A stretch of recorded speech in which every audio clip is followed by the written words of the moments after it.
아, 나는 운동을 안 해서 암에 걸렸어, 이런 생각을 해요.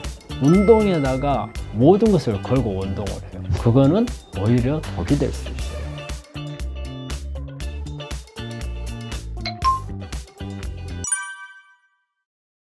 안녕하십니까. 나으라무원 원장 문창식입니다.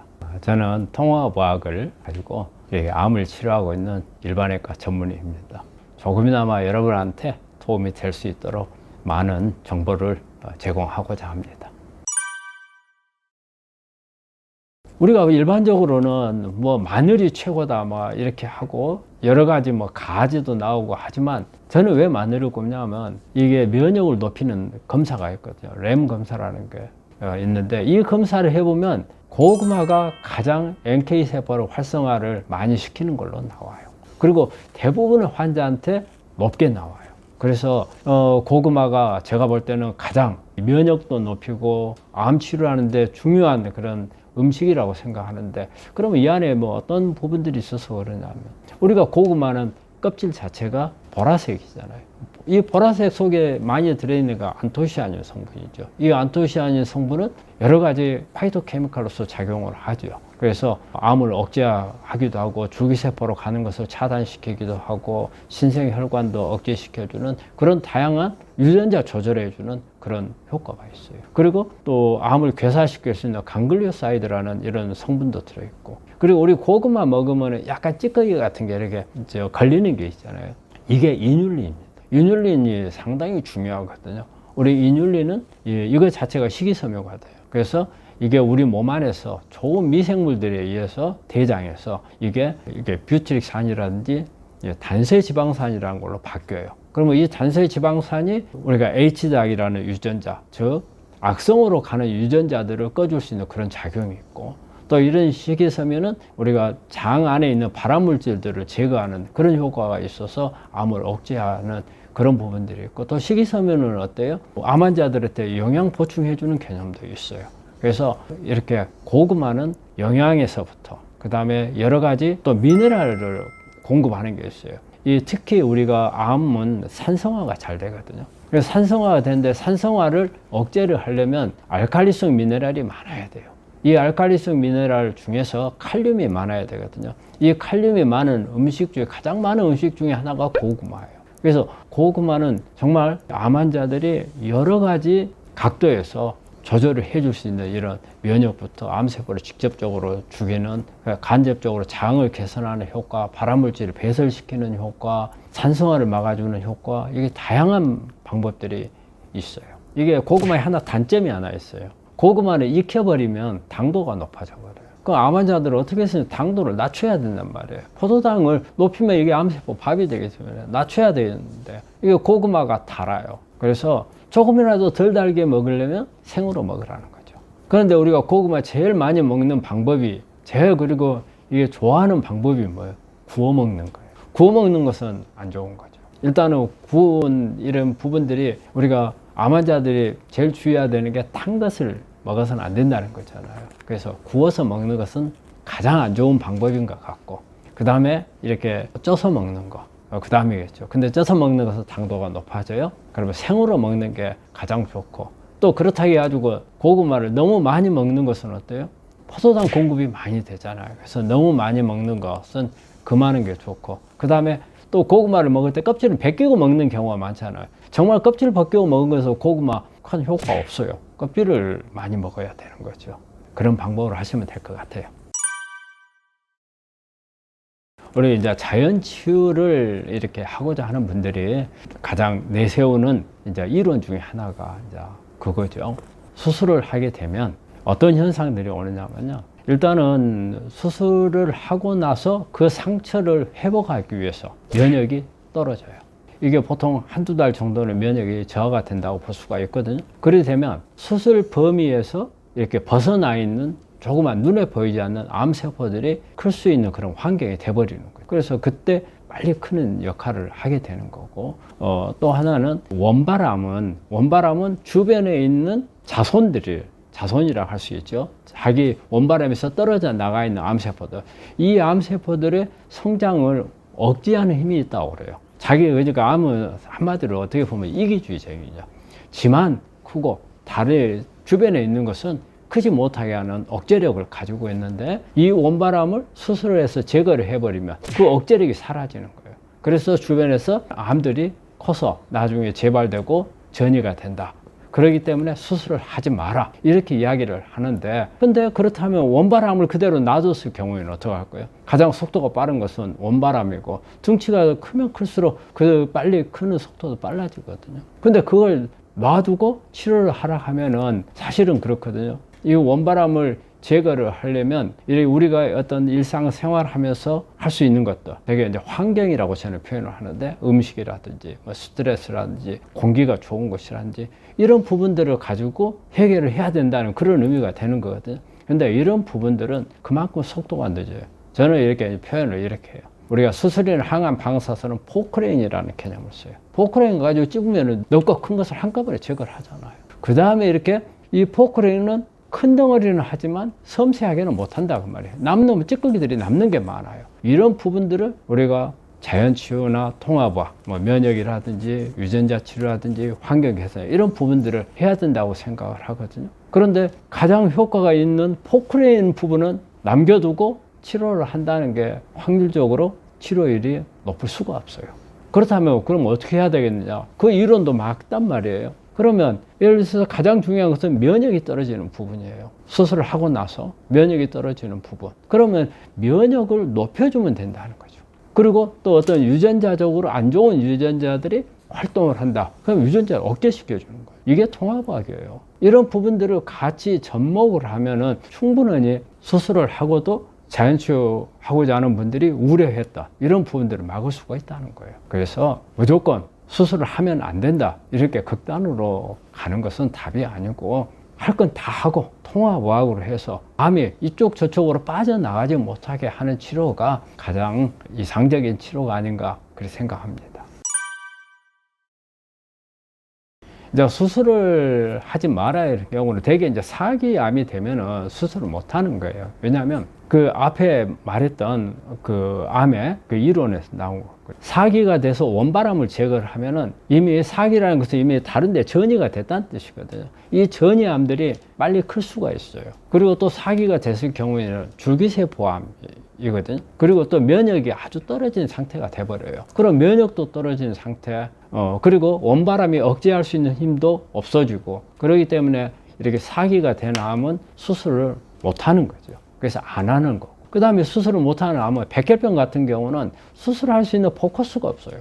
포커스가 없기 때문에 할 수가 없는 거고, 또 하나는 우리가 중요 장기 옆에 붙어 있는 경우에, 예를 들어서 간암인데 우리가 큰 동맥, 그 혈관 바로 옆에 붙어 있다든가 이렇게 생명을 위협할 수 있는 장기나 조직이 옆에 있는 경우에 하지를 못하는 거고, 그리고 또 하나는 수술을 해서 수술을 견디기 어려운 경우에, 예를 들어서 아주 고령인 경우에 이런 분들한테 수술을 하면 수술 자체가 생명을 위협할 수 있는 상황이 될 수도 있단 말이에요. 그래서 이런 경우에는 수술을 못 하는 거죠.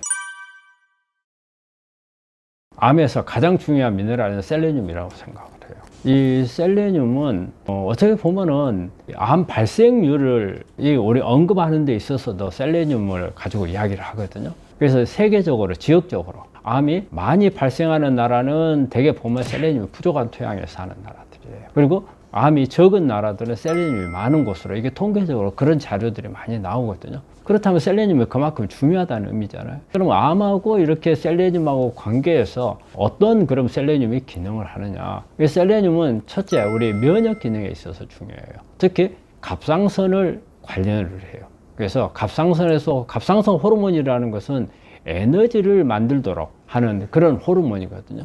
그래서 갑상선 기능이 좋아야 면역이 올라가요. 그러면 갑상선에서는 호르몬이 작용을 하거든요. 그래서 우리 활성형 호르몬이 T3예요. 그리고 T4는 비활성형이거든요. 그 비활성형에서 활성형으로 바꿔주는데 역할을 하는 게 셀레늄이에요. 그래서 셀레늄이 호르몬 기능을 강화를 시키고, 이 호르몬 기능이 강화가 되면 세포에 있는 미토콘드리아에서 에너지를 충분히 생산할 수 있도록 하고, 그래서 면역세포가 에너지를 충분히 생각하면 면역력이 그만큼 높아지는 거죠. 그래서 이렇게 면역을 높이는 데 작용을 하고, 또 직접적으로 암세포 자살을 촉진하는 기능을 해요. 그거는 P53이라는 유전자를 활성화시켜 가지고 그리하는 기능을 가지고 있고, 그리고 셀레늄 그 자체가 강력한 항산화 작용을 가지고 있어요. 그리고 그 외에 또 셀레늄이 글루타치온 해독 작용에도 관여를 해요. 그래서 그만큼 이 셀레늄은 미네랄 중에서 암하고 관련된 제1번 미네랄이에요. 그래서 아주 중요하게 여기기 때문에 우리 암 환자분들은 여러 가지 뭐 미네랄, 뭐 비타민 다양하게 공급을 해야 되겠지만 셀레늄만큼은 충분히 공급을 해야 되고요. 그리고 셀레늄은 안전한 미네랄이거든요. 그래서 적은 양보다는 고용량을 많이 쓰는 게 도움이 되고, 특히 항암이나 수술을 하는 경우에는 평소 때보다 훨씬 많은 양을 쓰는 그런 방법이고, 외국 같은 경우에는 아주 초고량을 쓰는 방법도 있어요. 그래서 셀레늄은 그만큼 안전하고 많이 쓸수록 암 치료에 도움이 된다는 것을 말씀드립니다. 그 셀레늄은 일단은 우리가 평소 때는 음식으로 많이 먹는 게 좋겠죠. 그럼 셀레늄이 많은 음식이 브라질 너트라든지, 그 다음에 이제 브로콜리라든지, 그 다음에 이제 견과류, 그리고 육식 동물들 보면 생선이라든지 정어리라든지 이런 육식 동물들의 셀레늄이 많이 들어있어요. 이렇게 많이 들어있지만 이 지역 토양에 따라서 달라요. 토양에 셀레늄이 없는 토양에서 재배된 뭐 브로콜리라든지 이런 부분들은 사실 셀레늄이 별로 없어요. 그래서 어디에서 재배했느냐를 아는 것도 중요하고요. 그 다음에 또 먹는 방법을 보면은 이 셀레늄은요, 우리가 먹을 때 어떤 셀레늄하고 어떤 단백질이 결합되어 있으면 흡수가 잘 안 돼요. 그럼 우리 셀레늄을 먹는 방법을 보면은 좀 몇 가지 신경을 써야 될 부분들이 있어요. 그래서 우리가 셀레늄을 먹을 때 어느 지역에서 이렇게 재배된 셀레늄인가에 따라서 좀 달라요. 그래서 우리가 음식으로 섭취를 할 때 보면은 브로콜리 같은 경우 우리가 셀레늄이 많다 해갖고 많이 먹잖아요. 먹는데 토양에 셀레늄이 없는 토양에서 재배된 브로콜리는 셀레늄이 없다는 걸 생각을 해야 돼요. 그래서 셀레늄이 많은 토양이 되게 화산토에서 많다고 그래요. 그러니까 화산 지역이 있었던 지역에서 재배된 셀레늄을 먹는 게 도움이 될 거라고 봐요. 그 다음에 이제 먹는 방법도 이게 좀 생각을 해봐야 되는데, 셀레늄은 셀레늄하고 단백질이 우리 일반적으로는 음식에 있는 것은 다 결합되어 있어요. 단백질하고 결합되어 있는 셀레늄은 우리 몸 안으로 흡수되는 양이 아주 적어요. 그래서 셀레늄은 이제 우리가 장기적으로 오랫동안 이렇게 먹는 경우에는 우리 몸 안에 조금씩 해서 보충이 되니까 괜찮겠지만, 내가 암이 걸렸어, 급해, 이런 경우에는 셀레늄을 복용하는 양이 많아야죠. 그런데 기능식품도 나와 있고 여러 가지가 나와 있지만 무기 셀레늄이 몸 안에는 잘 들어가요. 그래서 무기 셀레늄으로 돼 있는 제품이라든지 이런 부분들을 선택하는 게 좋고, 그 다음에 먹을 때는 빈속에 먹는 게 좋습니다. 아무리 무기 셀레늄과 음식하고 같이 먹으면 다시 셀레노프로테인이라 해서 단백질하고 결합해 버리거든요. 그러면 또 몸 안에 잘 못 들어가요. 그래서 빈속에 먹어야 되는 그런 부분들이 있어요. 그래서 셀레늄은 이렇게 내가 무조건 셀레늄 먹는다 해서 다 되는 건 아니고, 이런 부분들을 고려해서 섭취를 하는 게 중요합니다. 그리고 이제 우리 식물 공장, 요즘에 나오는 식물 공장 같은 경우에는 그게 장점이 있고 단점이 있어요. 제가 볼 때는 장점은 그 식물 공장의 재배 토양이 있잖아요. 여기다가 셀레늄을 많이 넣으면 셀레늄이 많은 게 되겠죠. 그래서 이렇게 인위적으로 조절할 수 있는 부분이 있는데, 그렇지 않고 이렇게 특수 목적이 아닌 경우에는 셀레늄을 많이 넣지 않은 경우에는 그만큼 적기 때문에 일반 우리가 그런 식물 공장에서 하는 이런 부분들에서는 경우에 따라서 셀레늄이 적을 수도 있죠. 전에 이런 경우가 있었어요. 셀레늄이 우리 내륙에는 잘 없거든요. 그래서 화산토를 사다가 토양에 뿌리고 해서 우리 천년초 있죠. 천년초를 가지고 셀레늄 제품을 만든 적이 있는데, 그런 경우는 보면은 화산토를 뿌려가지고 해서, 그래서 셀레늄 천년초 해가지고 나온 것도 있는데, 이런 방법들도 셀레늄을 높이는 하나의 방법이 될 수도 있고, 또 전에 또 셀레늄 쌀이라는 게 나오는 경우도 있었어요. 그래서 셀레늄을 토양에 뿌려서 이렇게 재배하는 방법, 이런 방법도 셀레늄을 높이는 방법이고, 그만큼 셀레늄이 중요하다는 뜻이죠. 술 좋아하는 여성분들한테는 상당히 뭔가 경고성 발언이 될 것 같은데, 사실은 알코올이 우리가 간암에 영향을 많이 준다고만 생각하잖아요. 그런데 이 유방암에 영향을 많이 준다고 그래요. 그거는 이 알코올 자체가 에스트로겐을 갖다 증가시키는 그런 효과가 있어요. 그래서 에스트로겐이 높아지면 호르몬 양성원 발생률이 높아지는 거거든요. 그리고 또 알코올이 우리 몸에 엽산을 흡수하는데 장애를 줘요. 그래서 엽산 흡수가 떨어져요. 우리 엽산이라는 것은 우리 유전자의 그 메틸레이션이라고 해서 유전자의 신호를 조절해주는 그런 물질이거든요. 이래 되면 엽산이 그런데 들어오지를 못하게 되면은 암을 유발시키는 유전자들이 활성형으로 바뀌어버릴 수가 있어요. 그래서 암을 촉진시킬 수가 있고, 또 알코올 속에 들어있는 아세틸알데하이드라는 이런 성분이 있는데 이게 가장 이제 암을 유발시키는 그런 작용을 하거든요. 근데 이게 보통 이제 DNA나 RNA 이런 부분들 손상을 줘가지고 유전자 변이를 일으켜서 암을 일으키기도 하는 거거든요. 그래서 알코올은 그런 기전을 가지고 암을 일으켜요. 유방암에 있어서는 우리 이렇게 많은 자료들을 보고 연구 논문들을 보면 아주 많은 영향을 준다고 그래요. 그런데 중요한 부분은 알코올이 소량도 영향을 준다는 거예요. 우리가 많이 먹었을 때 암에 걸린다면 뭐 조금씩 먹는 것은 괜찮다 이렇게 표현할 수도 있는데, 알코올이 아주 소량도 암에 영향을 줄 수 있다. 그럼 어느 정도냐면 일주일에 한 석 잔 정도 마시는 것도 한 15% 정도의 암을 발생률을 높일 수 있다고 그래요. 그래서 유방암을 특히 우리 보면 가족력이 있는 사람들이나 아니면은 치밀 유방, 특히 치밀 유방암이 잘 발생할 수 있거든요. 이런 걸 가지고 있는 여성들은 가능하면 술을 암을 예방하는 차원에서 술을 금하는 게 답이 아닌가. 그래서 우리 여성분들은 우리가 알코올은 유방암을 이렇게 일으킬 수 있는 요인이 된다는 것을 염두에 두시고 그 관리를 하시면 이것도 하나의 암 예방이라고 생각합니다. 근데 이제 와인 같은 경우에 보면은 뭐 한 잔 정도는 뭐 괜찮다, 혈액순환도 시켜주고, 또 와인 속에는 파이토케미칼들이 있어요. 특히 그 레드 와인, 여기에는 저 붉은색이 안토시아닌이거든요. 그런 부분들이 있어서 도움을 줄 수 있다고 하는데, 제가 이제 유방암에 대해서 이렇게 찾아보니까 유방암에는 어쨌든 모든 알코올은 다 안 좋다 이렇게 돼 있더라고요. 그래서 그런 부분들도 참고를 좀 하는 게 좋을 겁니다. 우리 이제 암세포를 자살시키는 음식이 여러 가지 이제 많이 있죠.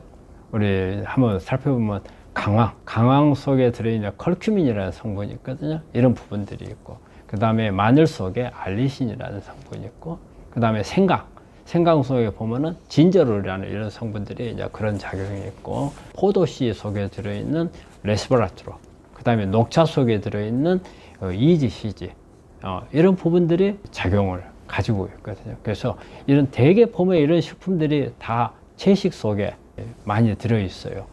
특히 채식 속에 파이토케미칼들이 많잖아요. 그래서 이런 성분들을 섭취를 많이 하면은 암을 억제할 수 있는데, 근데 지금 제가 말한 것 중에서 보면은 양념류가 많이 있어요. 우리가 먹는 반찬 보면은 만들 때 양념 들어가잖아요. 그래서 양념류들이 그런 작용이 많거든요. 우리 환자분들은 식사를 할 때 이런 양념류를 잘 드시는 것도 이렇게 암을 치료하는 하나의 방법입니다.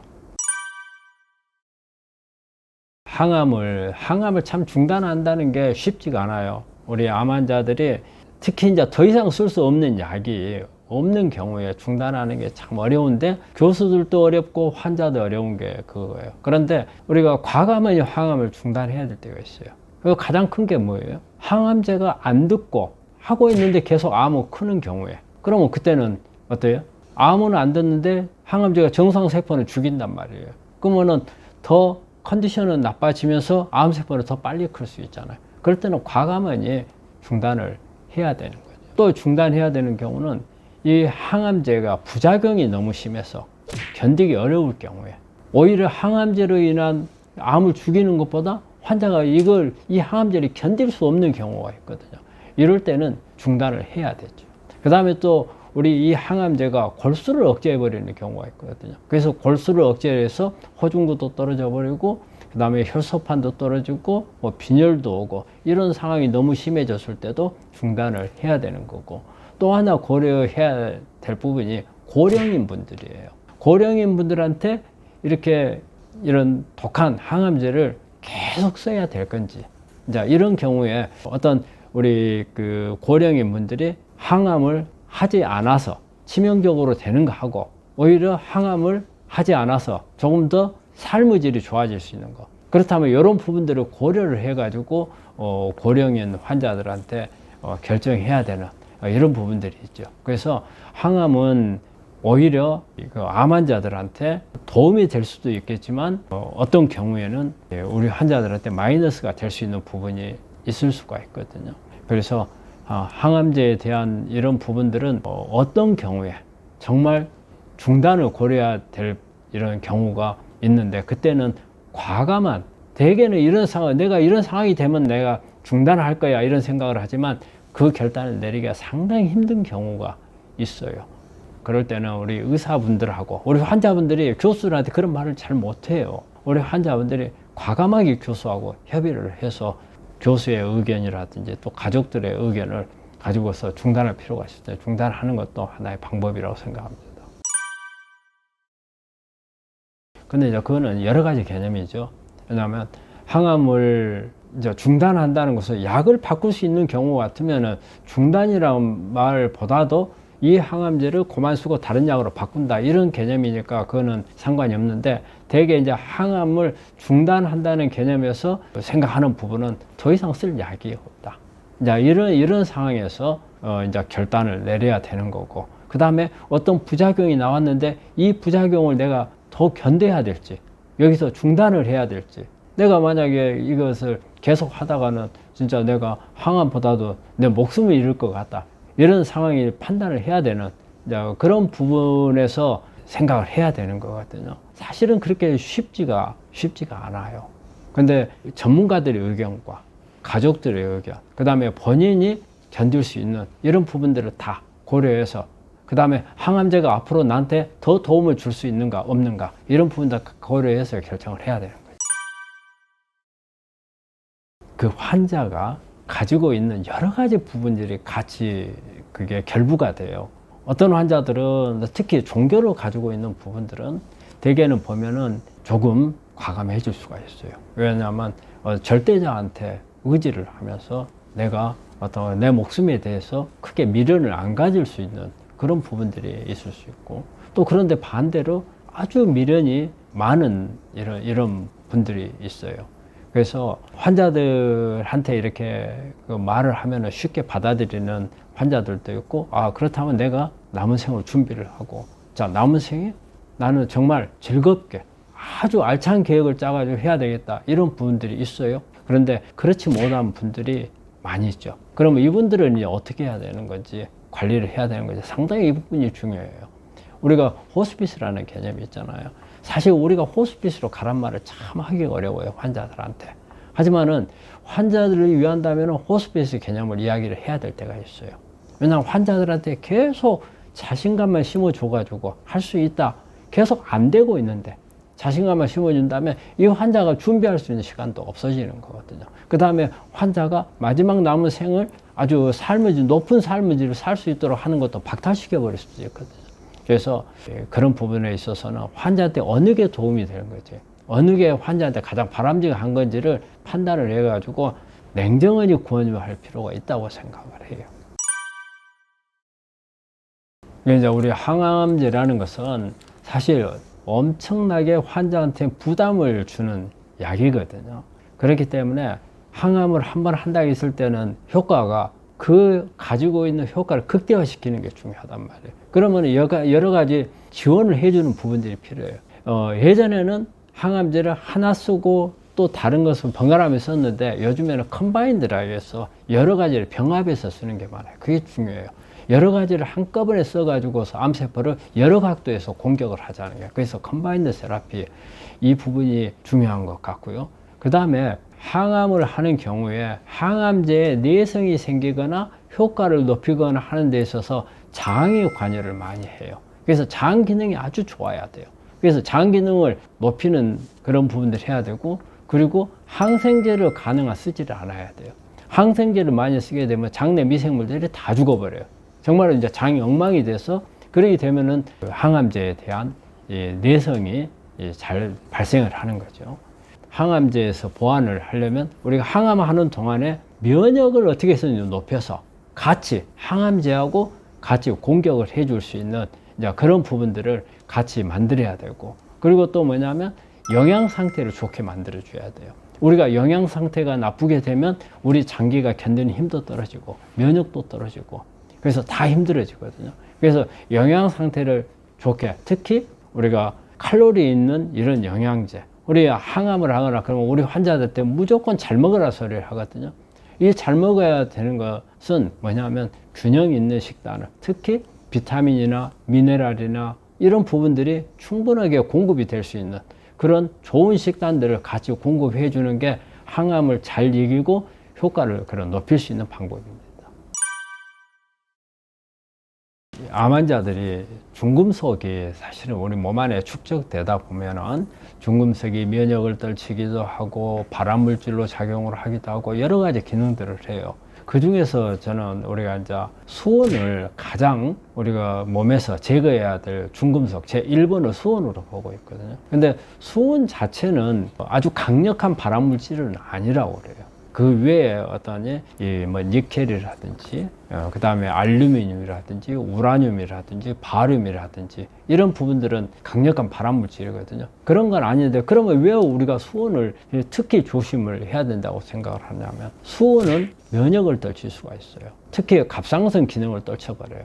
갑상선 기능을 떨쳐버리면은 갑상선 기능 저하가 왔을 때 면역 저하가 심하거든요. 그래서 수은이 그런 역할을 하거든요. 그래서 수은이 있는 몸 안에 축적이 되어 있으면 무조건 수은은 제거를 해야 된다고 하는 거예요. 그렇지 않으면 면역이 잘 올라가질 않아요. 그래서 이런 갑상선 기능 때문에도 그렇고, 그 다음에 수은은 그 해독제 중에서 글루타치온을 우리가 산화된 글루타치온이 그 다음에 그 환원형으로 바뀌어야 되는데 이 바뀌는데 관여하는 효소의 그 작용을 억제를 시켜버려요. 그러면 해독하는데도 또 문제를 이야기를 하거든요. 그래서 수은만큼은 어쨌든 무조건 빼야 된다고 생각을 해요. 자, 그러면은 수은은 어떻게 해서 우리 몸 안에 가장 들어오는 게 많은가 한번 그것도 생각해 볼 필요가 있잖아요. 근데 제일 많은 것은 우리가 어렸을 때, 요즘에 나이 드신 분들 보면 어렸을 때 충치 있고 나서 까만 게 씌운 거 그게 아말감이거든요. 우리 아말감 그 자체가 수은이에요. 그렇기 때문에 이 아말감을 가지고 있는 분들은 일단 수은 중독이 됐다고 봐야 돼요. 일단 무조건 이 아말감은 아직도 제거하지 않고 계신 분들은 이걸 제거를 해야 돼요. 그리고 이 아말감을 하고 있는 동안에 우리 몸에 축적된 수은을 빼주지를 않으면 빠져나가지를 않아요. 그래서 어쨌든 빼줘야 되고, 또 그 외에 이렇게 수은이 올 수 있는 것은 예전에는 예방주사 속에 치메로살이라고 해서 예방주사 방부제를 그게 수은이었어요. 치메로살. 요즘은 쓰지를 않아요. 그런데 과거에는 썼거든요. 그래서 그런 예방주사를 통해서 들어올 수 있는 방법이 하나 있고, 또 음식 속에 요즘에는 바다 오염이 많이 됐어요. 그러다 보니까 이 바닷속에서 오래 산 생선들은 수은이 몸 안에 축적이 많이 돼 있어요. 그런 생선들을 먹게 되면 내 몸 안에 이렇게 수은 농도가 높아질 수 있거든요. 그래서 우리가 통상적으로 이게 바닷가에서 사는 부분들이 이게 수은, 모발 검사하면 수은이 어느 정도 있는지 나오거든요. 모발 검사를 해보면 바닷가에 있는, 특히 회를 좋아하시는 분들이 수은 농도가 높다고. 그리고 또 하나 이게 생각할 수 있는 수은이 들어올 수 있는 부분은요, 소독약, 이게 빨간 소독약, 이게 사실은 옛날에는 수은이 많이 들어있었어요. 그래서 어렸을 때부터 그런 부분들을 좀 많이 썼다면, 뭐 상처 같은 게 잘나서 이런 거 많이 발랐다면 또 그럴 가능성도 있거든요. 근데 그렇지 않고 원인 모르게 오는 경우도 참 많아요. 일단은 내가 그런 게 없기 때문에 나는 수은이 없을 거라고 이렇게 보기보다는 모발 검사를 하면은 얼마만큼 축적이 돼 있는가를 알 수가 있어요. 그래서 만약에 축적이 되어 있다면 꼭 필히 제거를 하시는 게 바람직합니다. 그리고 이제 제거하는 방법을 보면은 이게 이제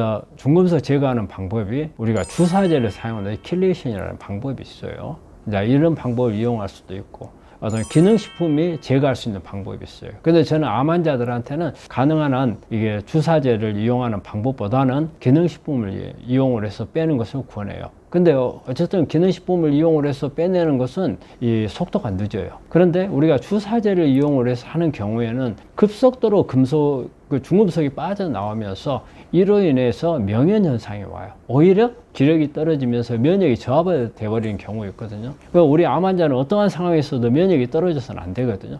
그런데 이게 빼내는 동안에 면역이 떨어질 수 있기 때문에 저는 조금 시간은 길더라도 기능식품을 이용을 해서 빼는 방법을 선택하라고 그렇게 말하고 싶습니다.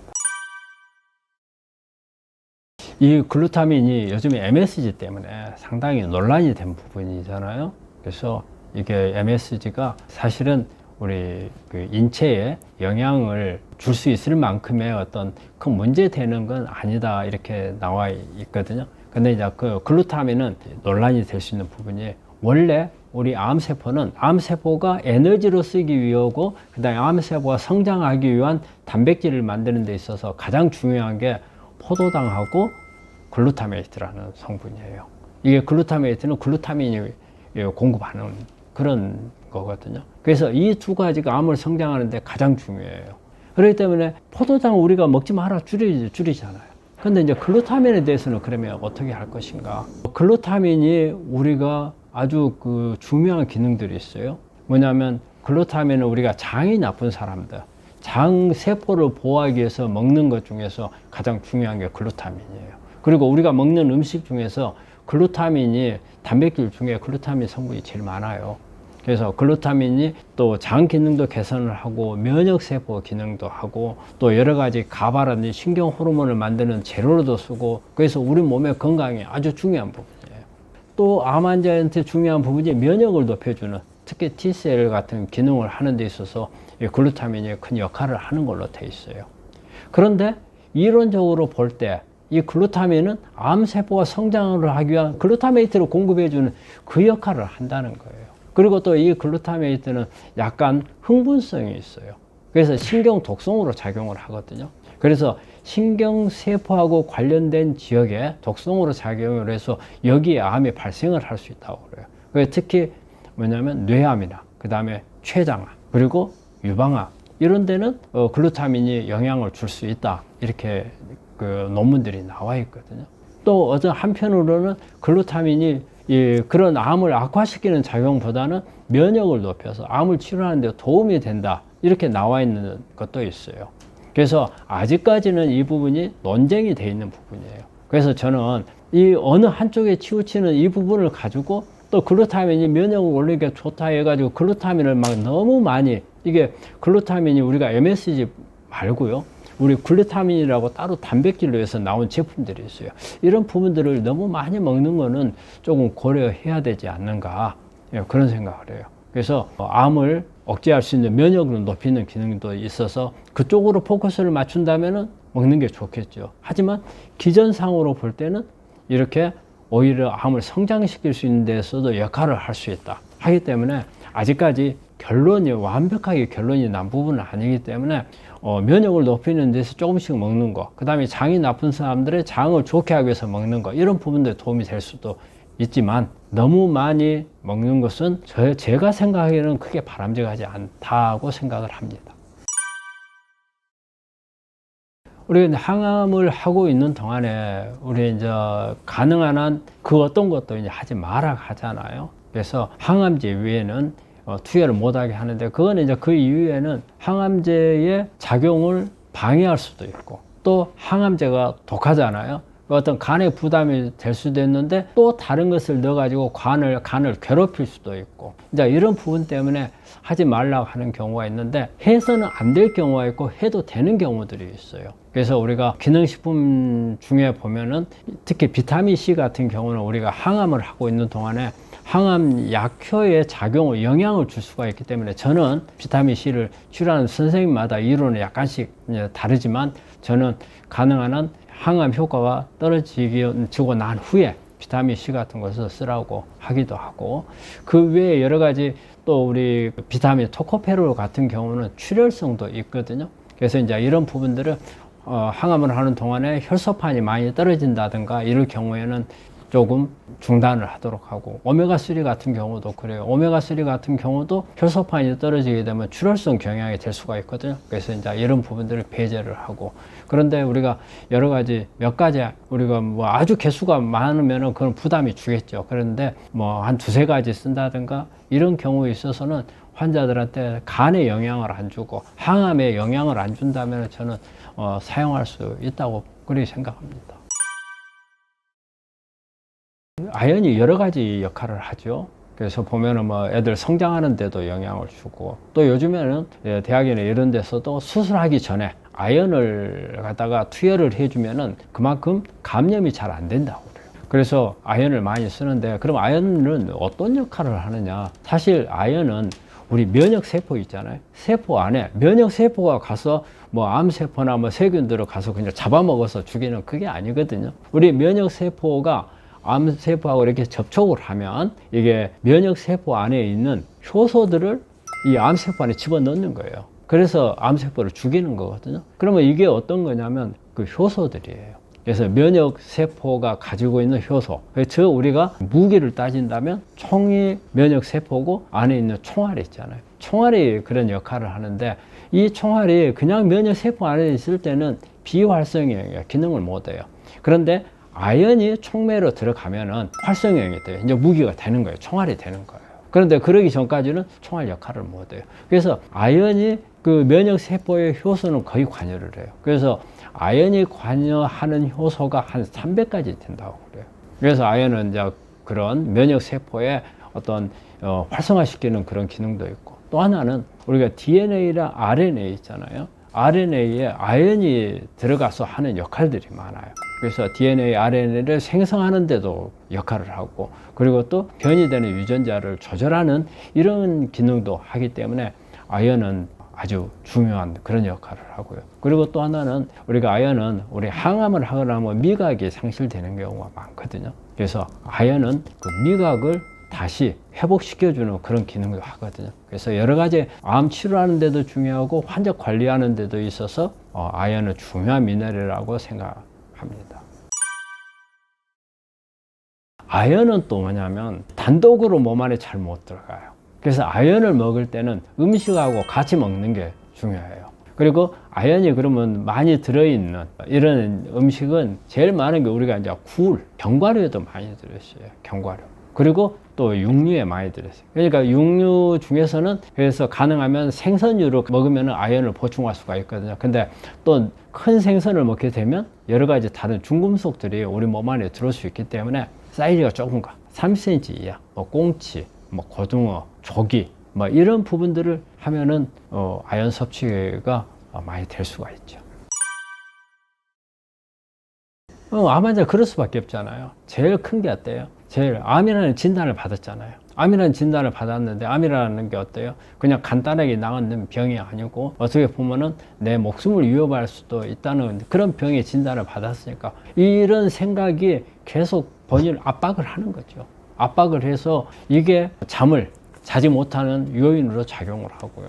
우리가 수술을 한다든지 항암을 한다든지 암으로 인한 통증이 나오는 어떤 그런 부작용이나 후유증 같은 게 이런 부분들이 잠을 자지 못하게 하는 요인으로 작용을 하거든요. 또 그 외에 심리적으로 이게 이 자기가 암이라는 진단을 받고 치료를 하는 과정에 고통을 받고 있을 자기들 가족이라든지 또 어떤 경제적인 문제라든지 또 아니면 자기 자신이 어떤 발전해왔던 부분들이 있잖아요. 뭐 직장에서 뭐 승진이라든지 이런 다양한 심리적인 요소가 다 결부가 되다 보면 잠을 못 자는 거죠.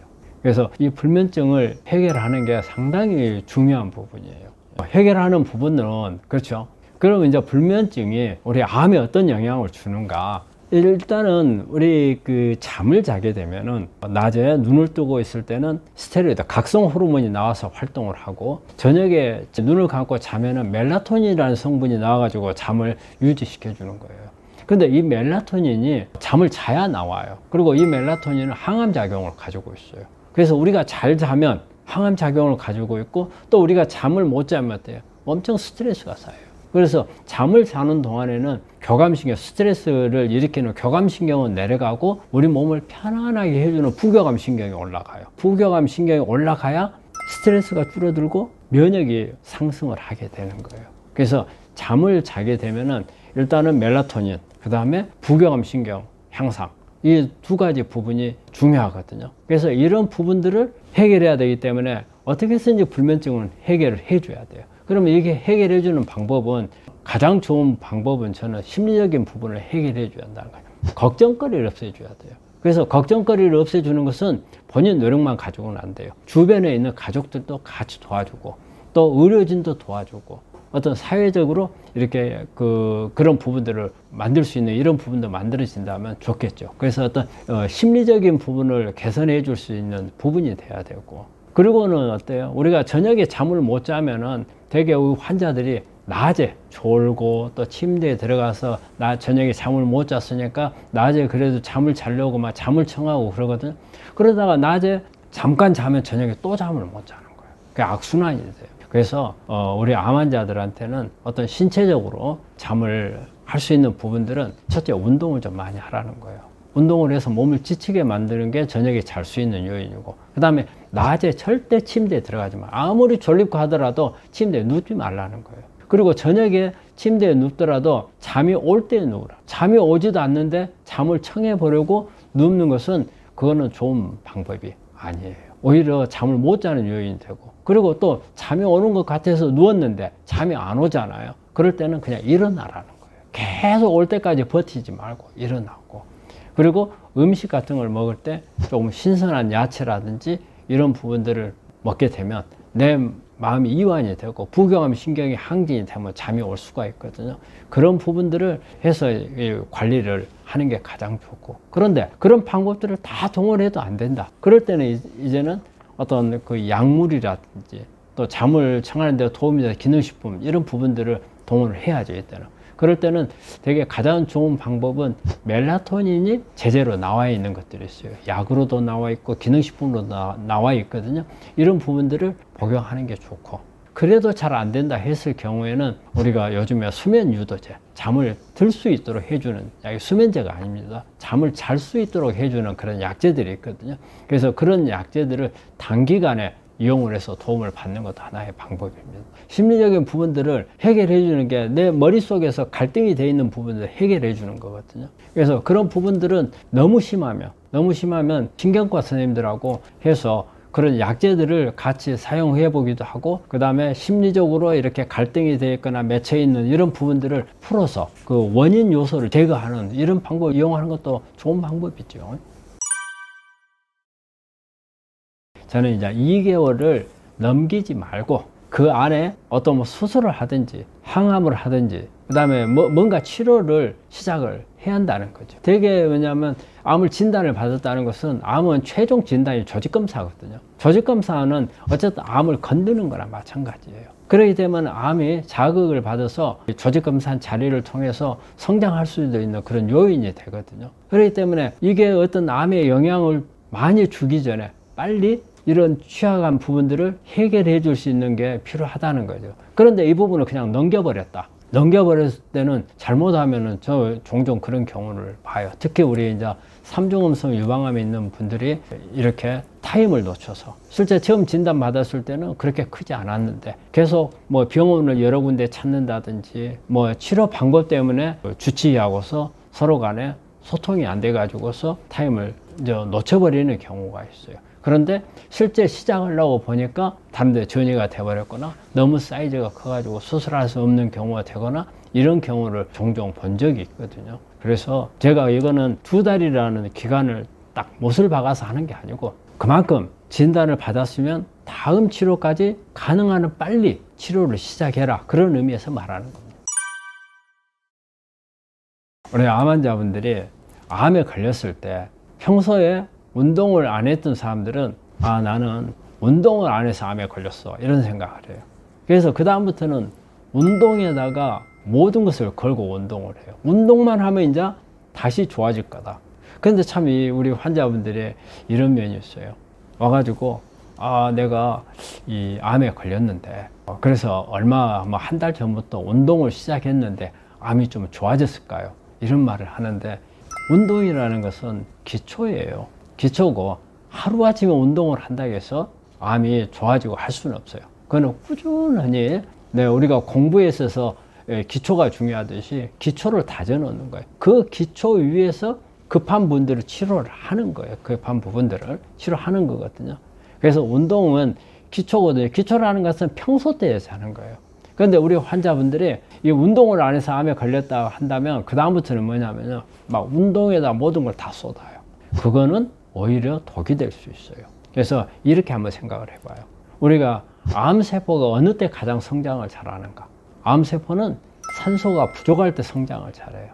우리가 어떻게 해서든지 우리 몸 안에 산소가 많도록 해줘야 암이 크는 환경을 만들지 않잖아요. 근데 운동에서 한번 생각해 보게요. 운동에서는 우리가 운동이 두 가지가 있어요. 유산소 운동이 있고 무산소 운동이 있어요. 그럼 유산소 운동이라는 것은 산소가 충분히 공급이 되게끔 하면서 하는 운동이고, 무산소 운동은 어때요? 산소가 없는 상태에서 운동해요. 특히 우리가 숨을 헐떡거리는 정도, 아니면 막 다리가 뻐근할 정도. 특히 이제 뭐 역기라든지 뭐 우리 헬스장에서 하는 운동들, 아주 막 근력을 기르기 위해서 하는 운동들, 이런 운동들이 무산소 운동이거든요. 그러면 제가 말했잖아요. 암세포는 산소를 싫어해요. 그럼 우리는 암세포가 싫어하는 것을 해야 돼. 그래서 가능한 유산소 운동을 해야 되는데, 무리한 운동을 하는 사람들은 유산소 운동이 아니고 거의 대부분 무산소 운동이에요. 막 헬스장 가가지고서 그러고 나서 뭐냐면, 이야, 내가 운동을 이만큼 이제 열심히 했으니까 암이 좋아졌을 거야 하는데, 그건 아니에요.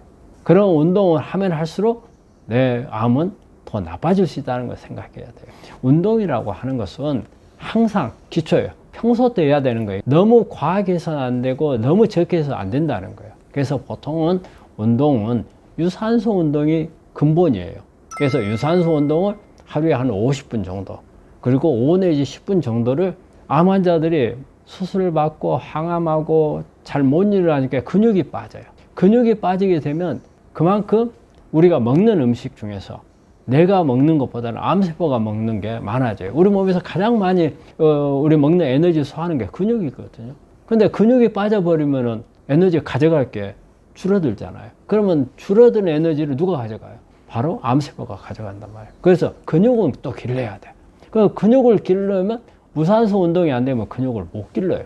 그래서 무산소 운동을 너무 오랫동안 하면 암이 성장하기 좋은 환경이 되니까 한 5분에서 한 10분 정도의 근력 운동을, 한 100m 달리기를 한다든지, 뭐 철봉에 매달리기를 한다든지, 줄넘기를 한다든지, 조금 더 강도가 좀 더 있는 거, 이런 운동을 해서 근육을 좀 길러주는 게 가장 좋은 방법이에요. 그래서 다시 정리하자면 한 50분 정도는 걷기만 하는, 우리가 조금 더 빨리 하면 경보 정도에, 아니면 수영이라든지, 아니면은 요가 같은 거, 실내에서 할 수 있는 거, 요가, 아니면 뭐 국선도라든지 뭐 이런 부분들로 해서 한 50분 정도를 하고, 그리고 5 내지 10분 정도는 약간 강도를 좀 확 높여가지고 근육을 기를 수 있는, 그렇게 하시는 게 가장 좋은 방법입니다.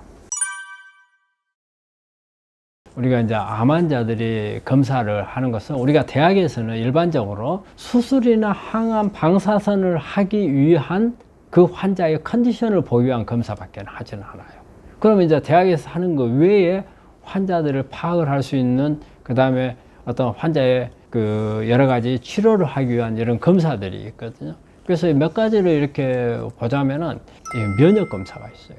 그래서 특히 우리 이제 면역이라고 하면은 암세포에 관한 면역은 T세포하고 NK세포라는 게 있거든요.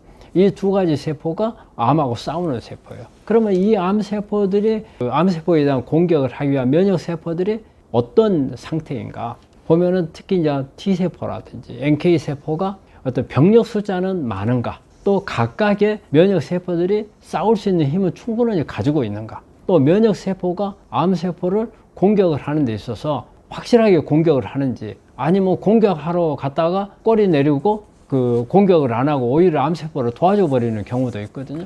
이제 이런 경우라든지, 아니면 면역세포가 암세포를 찾지 못하는 상황이 된다든지, 이런 부분들을 파악을 하는 그런 면역검사가 있고, 그 다음에 우리 환자들에 대해서, 우리가 암 환자들은 되게 산화물들이 많아요. 암 자체가 우리 산화물들이 많아서 암이 발생을 하는 거, 해독에 대한 검사, 이런 부분도 필요하죠. 그래서 우리가 뭐 감마지 TP라든지 여러 가지 산화 요소라든지 이런 부분들에 대해서 이제 검사하는 방법이 있고, 또 산성도를 체크해 가지고 암세포 주변에 산성화가 돼 있는가 돼 있지 않는가, 이런 것을 검사하는 방법이 있고, 그리고 또 뭐냐면 우리 암을 가지고 있는 환자의 세포 상태는 어떤 건지, 되게 이런 세포 상태가 안 좋으면 정상 세포가 암으로 잘 넘어가거든요.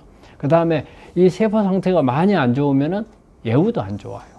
그래서 이제 이런 부분들이 있는 건지, 그 다음에 어떤 영양 상태가 세포에 어떤 영향을 주고 있는 거지, 영양이 제대로 공급이 되는지 안 되는지, 그 다음에 세포 탈수가 되는지 안 되는지, 이런 것들을 이제 검사하는 이제 방법. 저는 이제 우리 환자한테 램 검사라는 것을 많이 권하거든요. 램 검사라는 것은 음식이 우리 환자한테 주는 영향이 많거든요. 그러면 음식이 우리가 먹어서 영양분을 공급하고 하는 것도 있겠지만 내과 면역을 높여주는 음식이 되어야 암 치료하는 데 도움이 되거든요. 그래서 이 음식이, 어떤 음식이 내과 면역을 올리는가 못 올리는가 검사를 해가지고 올려주는 음식을 위주로 해서 식단을 짜는 게 중요하잖아요. 그래서 그런 부분들을 또 검사하는 그런 방법도 있어요. 그래서 그 외에도 많은 검사들이 있어요. 그렇기 때문에 이런 부분들을 같이 다 검사를 하게 되면 암을 과학적으로 치료할 수 있는 부분이 되는 거죠. 그래서 이런 부분들도 여러분들이 좀 관심을 가지고 검사하는 것도 아주 좋은 방법입니다.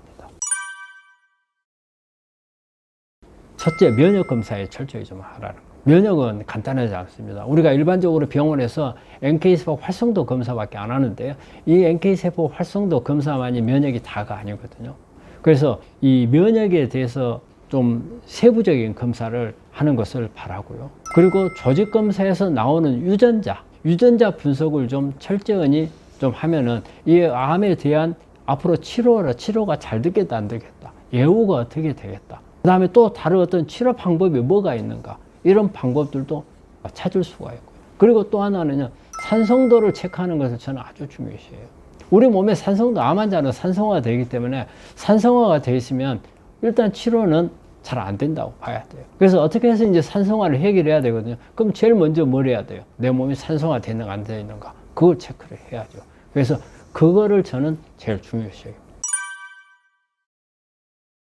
커피가 항암 작용이 있다고 하는 것은 언론에도 많이 나오잖아요. 커피가 어떤 성분들을 가지고 있어서 그러는가, 가장 큰 거는 커피 속에 클로르겐산이라는 게 있어요. 이게 강력한 항암 작용을 가지고 있고 항산화 작용을 가지고 있거든요. 그래서 커피 중에서 요즘에 항암 커피라는 게 있거든요. 항암 커피라고 하는 것은 이 클로르겐산이 가장 많이 나오는 그걸 말하거든요. 이거는 로스팅 하는 방법에 따라서 좀 달라져요. 무조건 어떤 커피에 많이 들어있다 보다는 이게 로스팅 하는 데서 이게 많이 형성이 되거든요. 그래서 항암 커피 속에는 이런 클로르겐산이 많이 들어있는 걸 말하고, 또 우리 커피 속에 들어있는 카페인 있잖아요. 카페인 같은 경우는 우리가 대장암을 억제하는 그런 효과가 있고, 또 우리가 커피 관장을 하는데 이용을 많이 하잖아요. 그러면 커피는 간이나 췌장이나 이런 데 있는 찌꺼기 같은 것을, 담관이나 췌장관을 확장을 시켜서 이런 찌꺼기 같은 것을 끄집어 내주는 그런 역할도 하거든요. 그래서 해독 작용을 해서 암을 치료하는 데 도움을 줄 수도 있고, 또 우리가 커피 관장을 자주 하다 보면은 우리 장벽에 있는 숙변들을 제거할 수가 있어요. 그래서 장벽을 깨끗하게 해서 면역을 높여줄 수 있도록 하는 그런 효과도 있어요. 그래서 커피는 여러 가지 면에서 암을 억제하는 데 도움이 줄 수가 있다.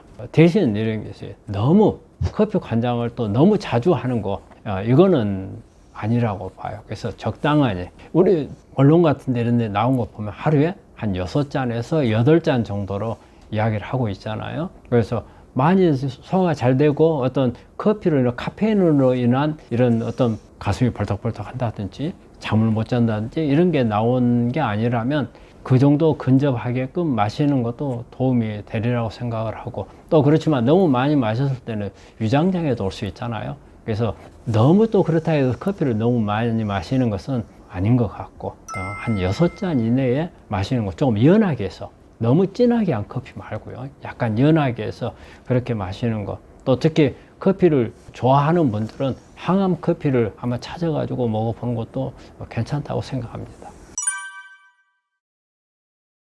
우리가 수술이라고 하는 것은 눈에 보이는 암 덩어리를 제거하는 거고, 이제 조금 더 이게 잘 됐다는 것은 암이 영향을 줄 수 있는 범위 바깥까지 드러내는 것을 말한대. 근데 어째요? 눈에 보이지 않는 암들이 어디까지 퍼져 있는지는 알 수가 없어요.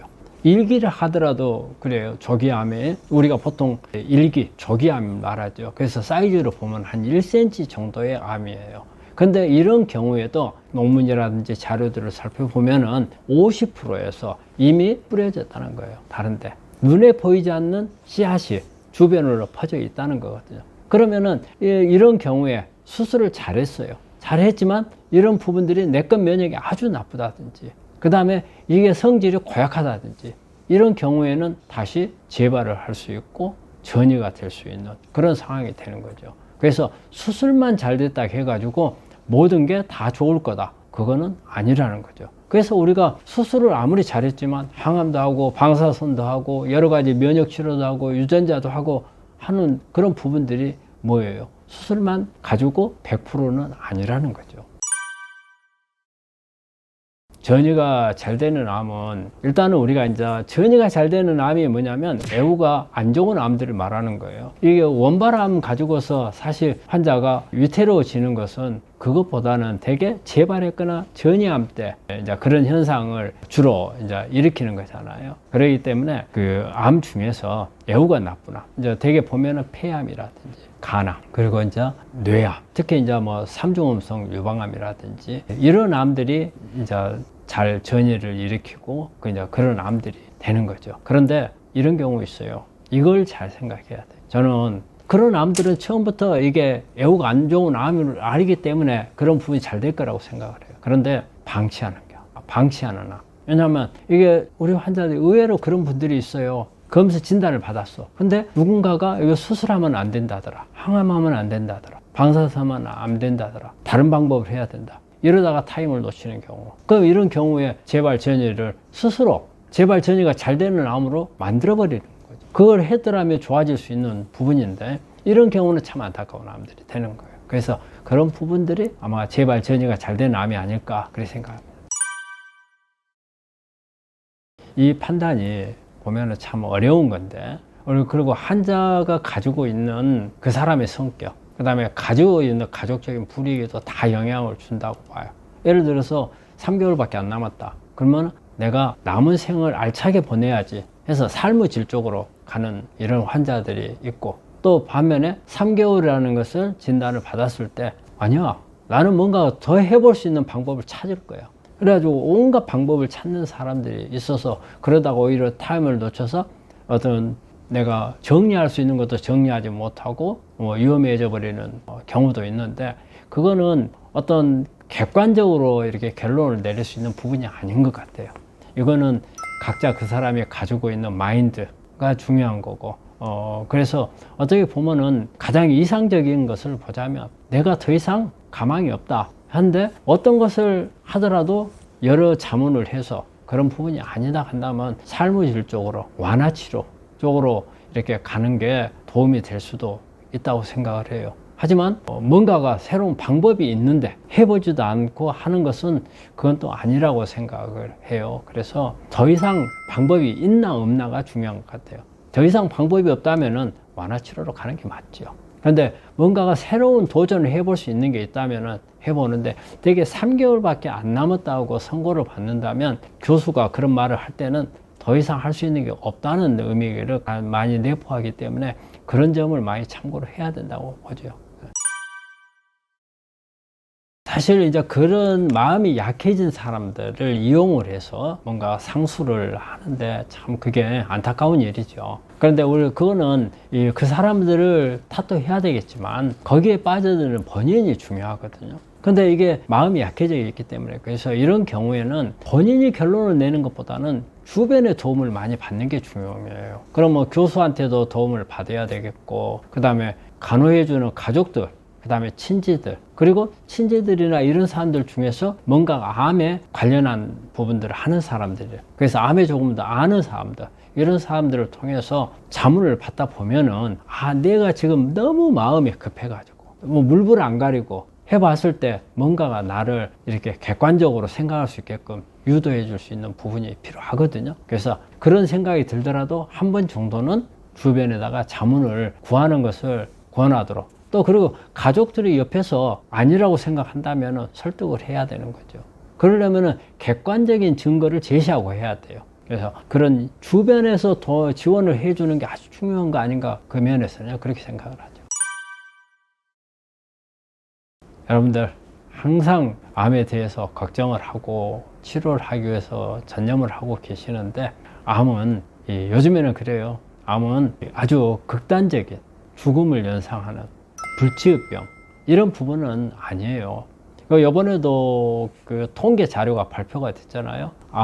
우리나라 암의 5년 생존율이 약 한 72% 정도 된다고 이번에 발표를 했는데, 특히 이렇게 가벼운 암들은 뭐 갑상선 암이니 유방암이니 이런 암들은 또 아주 더 높아요. 유방암 같은 경우는 뭐 거의 한 90% 넘게, 90에서 95%까지도 나오고, 갑상선 암은 말이 그래요. 뭐 99% 말도 나오고. 그래서 갈수록 치료율이 높아지고 있고, 또 더 좋은 치료들이 많이 나와요. 그래서 저는 우리 환자들한테 이런 말을 하거든요. 앞으로 암으로 인해서 죽기 어렵다. 그리고 악착같이 버티면 정말 당신한테 좋은 치료들이 많이 나온다. 그래서 손 놓지 말고 최선을 다해서 하다 보면은 암 때문에 죽지는 않을 거다, 이런 말을 하거든요. 내가 철저하게 관리를 하시면 여러분들한테 좋은 결과가 있을 겁니다. 힘내시기 바랍니다. 네, 감사합니다.